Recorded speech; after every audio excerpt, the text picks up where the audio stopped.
Lily Safra née Watkins was born on December 30th, 1934, in southern Brazil, in the major city of Porto Alegre. Her roots trace back to a wide range of countries. Lily's father, Wolf White Watkins, was an immigrant from Czechoslovakia who worked there as a railway engineer but was forced to relocate to South America. Her mother, Anita Nudelman de Castro, was of Russian Jewish origin and was Uruguayan.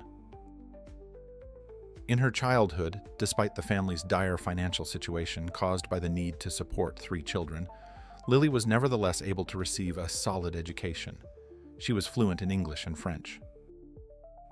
At the age of 17, Lily Watkins moved with her mother, who had quarreled with her husband, from Rio de Janeiro to the Uruguayan city of Montevideo. At the same age, she met Mario Cohen, an Argentine of Italian Jewish descent, a successful owner of a large knitwear business, and her future husband. 3 children were born to Watkins in this marriage, but in the early 1960s, the couple nevertheless divorced. Cohen lost a substantial portion of his fortune as a result. Lily quickly found a replacement for her first husband. In 1965, she married Alfredo Monteverde, a Romanian Jew who owned a chain of household appliance stores and the Ponto Frio brand. Watkins was unable to have children with him, so the couple adopted a boy from an orphanage.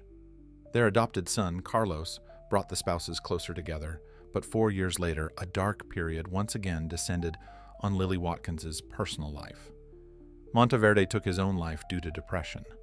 All of his business interests in Brazil passed into the hands of the widowed Lily. After the death of her husband, Watkins was destined for a fateful encounter. Edmond Safra, Monteverde's personal banker, helped her formally secure the assets of her late husband. Their romance did not last long, however, because Lily was an Ashkenazi Jew, while Edmond was a Sephardic Jew. The Safra family objected to kinship with a Jew of different origin, and the lovers were forced to part ways. A new turn in Lily Watkins's personal life came in 1972, when she accepted a marriage proposal from Samuel Bendahan.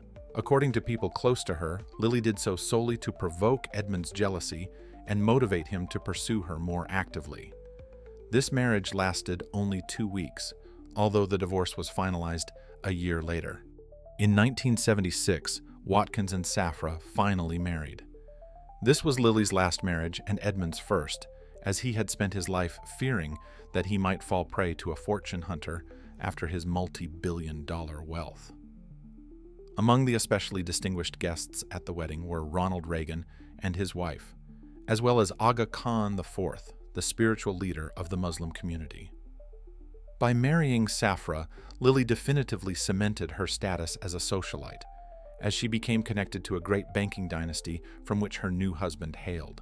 In 1988, Lily Safra, in her capacity as a newly minted elite businesswoman, organized a lavish ball to celebrate her husband's birthday, bringing together all the crème de la crème of society. Lily adapted quickly to this opulent lifestyle. The couple owned properties in Geneva, New York, and Monaco. Their Villa Leopolda is recognized as a site of global significance and a French historic monument. Although during the years it belonged to the Safra family, it resembled more a venue for the Great Gatsby-style parties. Frequent guests at their home included Frank Sinatra and Aristotle Onassis.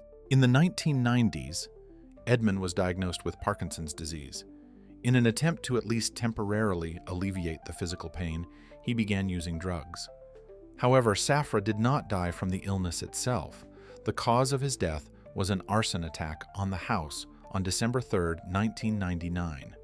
More precisely, the toxic smoke from which Edmond and his nurse sought refuge in a bathroom. Initially, suspicion fell, erroneously but predictably, on Lily. The reason was that long before the fire, Safra had removed his relatives from his will, and they later found an opportunity to settle accounts with him. Ultimately, the person found guilty was the banker's personal male nurse, Ted Marr. He was sentenced to 10 years in prison, but escaped in 2003 together with an accomplice. Within a few hours, however, he was recaptured. The legal proceedings lasted for many years, during which new circumstances surrounding the crime continued to emerge. The final version concluded that Ted Marr had staged the fire in Edmond's house in the hope of heroically rescuing him and receiving a reward of $1 million. Safra's miraculous rescue was thwarted when, due to the heavy smoke, he became trapped in a bathroom on the second floor.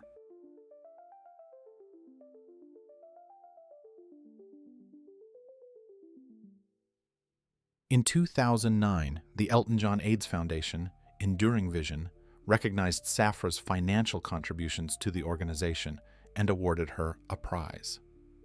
4 years later, Lily Safra donated $16 million to a hospital in Tel Hashemer for the treatment of children. Safra made her mark on the art world again in 2012 when she put her jewelry collection up for auction. The standout piece among the other items was a ruby ring known as the Hope Ruby. The stone weighed 32.08 carats. The ring was sold at a record price of 6,243,000 Swiss francs, which at today's exchange rate would amount to approximately $6.5 million. A brooch created in 2001 by the jeweler known under the pseudonym JR was also highly valued at the auction. Art experts admired the fact that the brooch was made of gold, silver, rubies, and diamonds. This lot was sold for 351,000 Swiss francs. All the proceeds from the auction were donated by Safra to 32 charitable organizations, including the Elton John AIDS Foundation and the Hope Foundation. Lily Safra died in Geneva from pancreatic cancer on July 9, 2022. The following day, Forbes estimated the fortune of the 87-year-old Safra at $1.3 billion.